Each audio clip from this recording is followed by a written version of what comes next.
ឲ្យអញជួយល្អទេដល់ពេលនោះមិនត្រូវបដិសេធទេណាខ្ញុំប្រកាសជាមិនបដិសេធម៉ាមីហើយ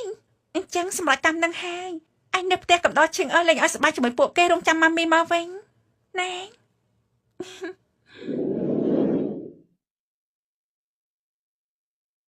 ម៉ាមីយ៉ាងមិនហើយនេះ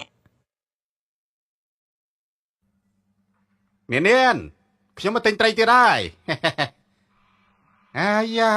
លោកលីយកត្រីដូចមុនមែនទេអាយ៉ាកុំចេះតែហៅលោកលើនោះណាស្ដាប់ទៅវាឆ្ងាយគ្នាខ្លាំងណាស់ហៅខ្ញុំថាបងលើទៅឬក៏ហៅសុងវៃលើយ៉ាងម៉េចដែរ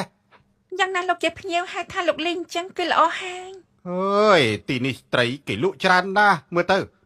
ខ្ញុំទិញតែកន្លែងនាងរហូតមកនាងថាទៅតើចិត្តខ្ញុំយ៉ាងម៉េចដែរទៅអាចនឹងត្រីខ្ញុំត្រូវរសជាតិរបស់លោកលីទេដឹងនាងអើយ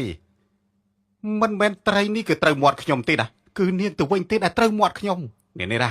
មិនចឹងទេនៅជាមួយខ្ញុំទៅរាល់ខែណាខ្ញុំឲ្យនាង500ចាយតាមចិត្តទៅ500ឯងលោកលីចិត្តទូលាយមែនត្រូវហើយចំពោះខ្ញុំមនុស្សស្រីគឺចិត្តល្អខ្លាំងណាស់យក500រាល់ខែទៅចាយស្រួលខ្លួនជាងលក់ត្រីទៅទៀតណាថ្ងៃក្រោយបំរើតែខ្ញុំម្នាក់ទឹកបាត់អើយខ្ញុំចូលចិត្តបំរើត្រីជាងយ៉ាងណាត្រីគឺជាត្រីរហូតមនុស្សខ្លះមិនមែនជាមនុស្សរហូតទេបានដៃថាម៉េចជេរខ្ញុំហ៎លោកលីកុំយល់ច្រឡំគឺខ្ញុំជាមនុស្សប្រុសចោលម៉ាស៊ីនដែលចាយលុយប្រពន្ធសោះតែយកលុយរបស់ប្រពន្ធមកធ្វើជាខ្លួនឯងចិត្តទូលាយនៅថាបញ្ជេរខ្ញុំទៀតអីអាយ៉ាដូចជានាងនេះសំជេរខ្ញុំដែរទេនាងមានឋានៈស្អីគ្រាន់តែជាអ្នកលក់ត្រីធម្មតានឹងមែនហើយគឺខ្ញុំលក់ត្រីលោកគឺមកទិញត្រីដូច្នេះហើយសំលោកគិតលុយទៅ42យន់គិតលុយខ្មោចយកស្អីទៅខ្ញុំមិនទិញត្រីរបស់នាងទៀតទេកុំថាយើងមិនដឹងថានាងគឺជាស្រីហាច់ហើឲ្យសោះណាកូនរបស់នាងទាំងអស់នេះ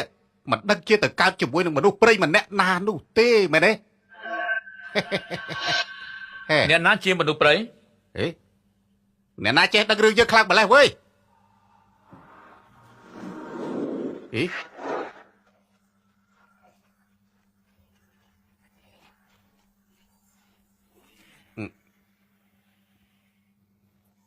លោកប្រធានចាង